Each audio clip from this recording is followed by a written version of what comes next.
Aanaalee biyya lallaba godina Arsiitti argamanitti Ortodoksota 9 irratti ajjeechaan sukkanneessaa raawwatamuun ibsame. Eebbifamoo fi qulqullaa'oon Abuna Maatiyaas Paatriyaarkiin biyya lallaba Arsiitti Kiristaanotaa fi Ortodoksota irra miidhaa qaqqabee ilaalchisuun ergaa abbummaa isaanii dabarsan. Gamoon haaraa mana kiristaanaa Anqatsa Mirat Qulqulleettii Kidaana Miratii Laga Daadhii eebbifamoo Abuna Saawuroosiin eebbifame. Ashama harka fuuni kabajamtoota daawwattoota keenya EOTC Afaan Oromoorraa oduu sa'aatii kanaaf qindeeffanne kan simbiraan geenyu ta'a. Jalqaba irratti kan daawwattan oduu ijoo keenyaa ture, amma immoo gara bal'ina oduu guyyaa har'aaf qindeeffanneettan sin dabarsa. Oduu isinitti himuun isin waliin turtii kan taasisu Hanqinaa Darajjeeti. Turtiin keessan haga xumuraatti nu waliin haa ta'u.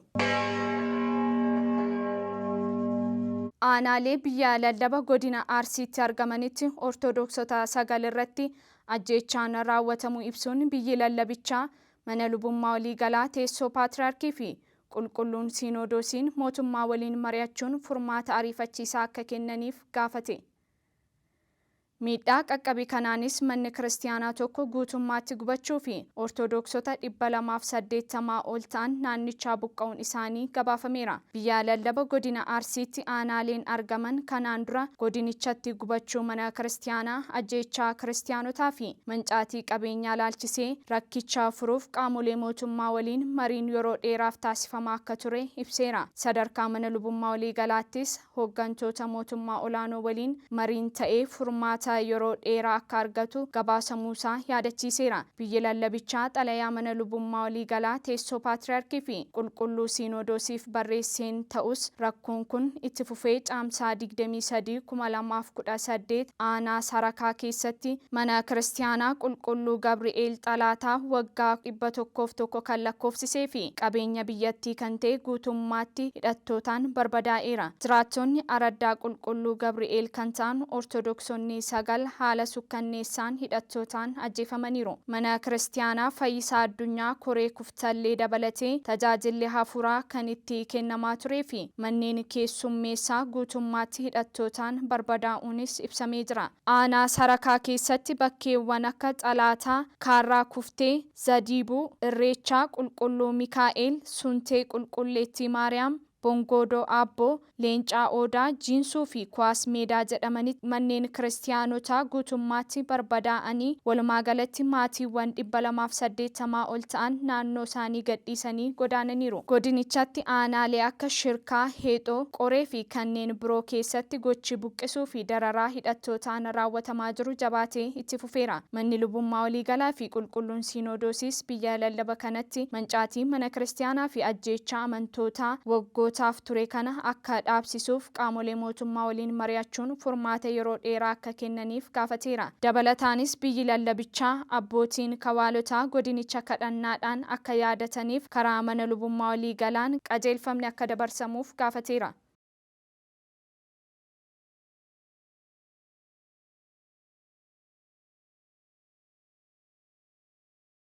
Eebbifamoo fi qulqullaa'oon Abuna Maatiyaas Paatriyaarkiin biyya lallaba Arsiitti kiristaanotaa fi Ortodoksota irra miidhaa qaqqabee ilaalchisuun ergaa abbummaa isaanii dabarsan.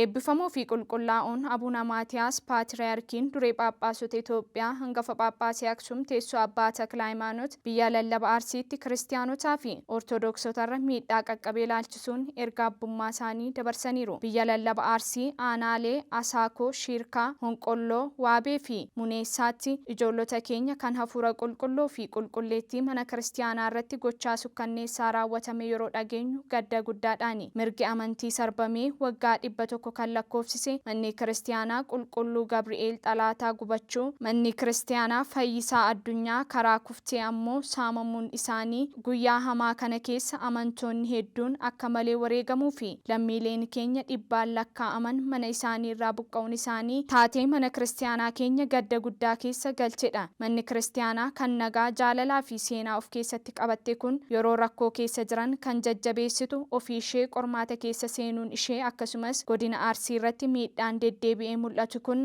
hamma yoomiitti kan jedhu gaaffii gaddaa fi quuqama hunda keenya keessatti uumeera. Kanaafuu rakkoon kun kan dhaabbatu osoo hin taane bal'achaa kan dhufeef nageenya lammiilee eeguu fi nagaa buusuuf itti gaafatamummaan kan isinirra jiru qaamoleen nageenyaa fi qondaaltonni caasaa garaagaraa keessa jirtan seenaan kan isin gaafatu yeroo aangoo keessanitti nageenya lammiilee keessaniif gatii keessan waan ta'eef miidhaa kana dhaabuu fi yakkitoota seeratti dhiyeessuun seenaan akka isin hin himanne maqaa mana kiristaanaa keenyaan jabeessinee hubachiisna. Naannoo irratti kan argamtan amantoonni fi Itoophiyaanonni hundi hafuura obbolummaan jabaattanii lammiilee buqqaan gargaaruu fi kadhannaadhaan mana kiristaanaa keenya cinaa akka dhaabbattan waamicha keenya dabarsina. Dhumarratti manni kiristaanaa keenya yeroo hundaa nagaa, dhiifamaa fi kabaja ilma namootaatiif kan dhaabbattu ta'uu ishee ibsaa. Yeroo gaddaa kana Waaqni keenya araaraan nuuf haa dabarsu. Warreen boqotan lubbuu isaanii mootummaa isaa keessatti haa simatu. Warreen miidhaman ammoo garaa laafinaan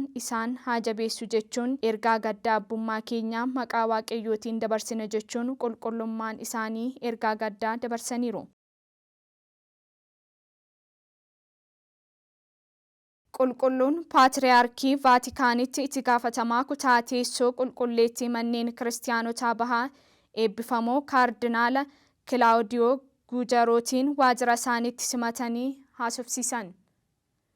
Caamsaa 25/2018 eebbifamoo fi qulqullaa'oo Abuna Maatiyaas Paatriyaarkii Ree Phaaphaasota Itoophiyaa hangafa Phaaphaasii Aksum teessoo Abbaa Takla Hayimaanoot Vaatikaanitti itti gaafatamaa kutaa teessoo qulqulleettii manneen kiristaanotaa bahaa eebbifamoo kaardinaala Kilaawudiyoo Guujarootiin waajjira isaaniitti simatanii haasofsiisaniiru. Qulqullummaan isaanii jiilichaan daawwannaaf gara Itoophiyaa baga nagaan dhuftan. Gara teessoo Paatriyaarkii daawwachuuf waan dhuftaniif nutti toleera. Yeroo daawwannaa gaarii isiniif haa ta'u jechuun hawwii gaarii qaban ibsaniiru. Eebbifamoo kaardinaala Kilaawudiyoonis jalqaba irratti ergaa Pooppiliyoo irraa ergame qaqqabsiisuun gara biyya icciitii qabeettii biyya wareegamtootaa fi monoksoota hedduu biyya tajaajiltoota hafuurawaa hedduu kan taate Itoophiyaa dhufuu kootti gammachuu guddaatu natti dhagahame jechuun ibsaniiru. Itti dabaluunis addunyaa keenya irratti kiristaanota irratti jibbiinsi darbaa jiru dabalaa dhufeera. Dhimma kana irratti nuti warri Vaatikaan jirrus yaaddoo keessa galleera. Kiristaanota baraaruuf tokkummaan waliin hojjechuu qabna jechuun ergaa isaanii dabarsaniiru. Xumura irrattis qulqullummaan isaanii ergaa dabarsaniin hundi keenya rakkoo keessa jirra. Yeroo kanatti tokkummaan hojjechuu, waliin dubbachuun barbaachisaa fi dhimma waqtaawaadha. Nuti kiristaanonni meeshaan qabnu kadhannaa qofaadha jechuun ergaa abbummaa isaanii dabarsaniiru. Eebbifamoo fi qulqullaa'oo Abuna Maatiyaas gamoo mana barnootaa Abinnet qarshii miliyoona 130 Bittiwaddad Baahiroo Abrahaam haadha manaa isaanii waliin mooraa kaateediraala qulqulluu Sillaaseetti ijaarsisan eebbisuun hojii eegalchiisan. Abdii Milkeessaa qindeeffatee jira. Eebbifamoo fi qulqullaa'oo Abuna Maatiyaas gamoo mana barnootaa Abinnet qarshii miliyoona 130 Bittiwaddad Baahiroo Abrahaam haadha manaa isaanii waliin mooraa kaateediraala qulqulluu Sillaaseetti ijaarsisan eebbisuun hojii eegalchiisan. Eebbifamoo fi qulqullaa'oo Abuna Maatiyaas Paatriyaarkii duree Phaaphaasota Itoophiyaa hangafa Phaaphaasii Aksum teessoo Abbaa Takla Hayimaanoot eebbifamoo Abuna Saawiroos hojii gaggeessaa mana lubummaa waliigalaa hangafa Phaaphaasii biyyoota lallaba Shawaa Kibba Lixaa fi magaalaa Shaggar eebbifamoo Abuna Diyoosqoroos barreessaa qulqulluu Sinodoosii hangafa Phaaphaasii biyya lallaba Raayyaa eebbifamoo Abuna Hiriyaaqoos hangafa Phaaphaasii biyyoota lallaba Finfinnee fi Hadiyyaa Silxee akkasumas eebbifamtoonni abbootii Phaaphaasota bakka argamanitti gamoon mana barnootaa Abinnet qarshii miliyoona 130 Bittiwaddad Baahiroo Abrahaam fi haadha manaa isaanii Itoophiyaa Xilaahuun mooraa kaateediraala qulqulluu Sillaaseetti ijaarsan eebbisuun hojii eegalchiisaniiru. Sagantaa eebbaa kana irratti qulqullummaan isaanii ergaa dabarsaniin Bittiwaddad Baahiroo Abrahaam mana barnootaa Abinnet ijaarsisuun isaanii hundee mana kiristaanaa kan jabeessu, hayyootaa fi luboota argamsiisuu kan danda'u, hundumaa caalaa mana kiristaanaa kan fayyadu hojii gaariidha jedhaniiru. Dabalataanis qulqullummaan isaanii Ortodoksonni abbaa qabeenyaa kaanis akkuma Bittiwaddad Baahiroo Abrahaam qabeenya Waaqayyoo eebbisee kenneef hojii dhalootaaf daddarbuu danda'u irra oolchuun eebba akka argataniif ergaa abbummaa isaanii dabarsaniiru. Akkasumas sagantaa kana irratti Bittiwaddad Baahiroo Abrahaamis eebba gamoo ijaarsanii xumursiisan irratti ergaa dabarsaniin jireenya kootti kan na gammachiisu manni kiristaanaa yeroo ijaaramu manni barnootaa Abinnetis waliin yeroo ijaaramudha. Mooraa kaateediraala kana keessatti mana barnootaa Abinnet ijaaramuun isaa dhaloonni amma barnoota mana kiristaanaa isa durii haala mijataan akka baratuuf barbaadanii akka ijaaran ibsaniiru. Gamoo mana barnootaa Abinnet eebbifame kana kan ijaarsisuun eebbisiisan Bittiwaddad Baahiroo Abrahaam haadha manaa isaanii Itoophiyaa Xilaahuun waliin kana dura magaalota garaagaraatti manneen kiristaanaa fi mana barnootaa abinnet hedduu ijaarsisaniiru. Xumurarratti sagantaan kun kadhannaa fi eebba qulqullummaa isaaniin goolabameera.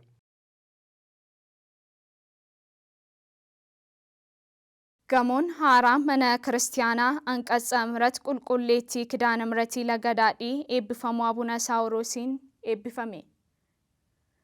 Biyya lallaba magaalaa Shaggar mana lubummaa kutaalee magaalaa Laga Xaafoo Laga Daadhii fi Kuraa Jiddaatti waggoota 12f hirmaannaa uummataatiin ijaarsarra kan ture gamoon haaraa mana kiristaanaa Anqatsa ምህረት qulqulleettii Kidaana Mihretii Laga Daadhii hojii gaggeessaa mana lubummaa waliigalaa teessoo paatriyaarkii hangafa Phaaphaasii biyyootaan lallaba Shawaa Kibba Lixaa fi magaalaa Shaggar eebbifamuu Abuna Saawuroosiin caamsaa 22/2018 haala'aan eebbifameera. Eebbifamummaan isaanii ergaa dabarsaniin dadhabbii fi qabeenya keessaniin dhaloota dhufuuf kan darbu kan waaqayyotti galateeffatamu dhalootarraa gara dhalootaatti kan darbu mana kiristaanaa seena qabeessa kana ijaartaniittu jechuun amantootaaf ergaa baga gammaddanii dabarsaniiru. Dabalataanis amantoonni jaalala nageenyaa fi tokkummaan waaqayyoon waaqeffachuu akka qaban hubachiisaniiru. Bulchaan mana kiristaanichaa Malaaka ምህረት lubni Yaareed Shifarraaw akka ibsanitti dhagaan bu'uuraa mana kiristaanaa kanaa bara 2006 eebbifamoo Abuna Qoosxoos hangafa Phaaphaasii biyya lallaba Shawaa Kaabaa Salaaleetiin kan kaa'ame yoo ta'u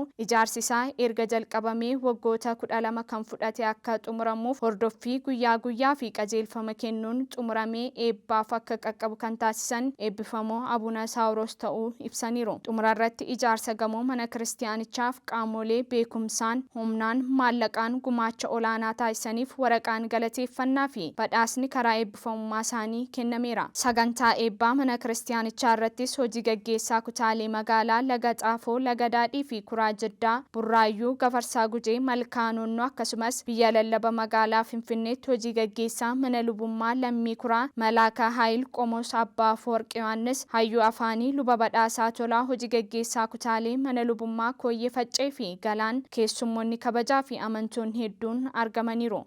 Gabaasni kan miidiyaa biyya lallaba magaalaa Shaggari.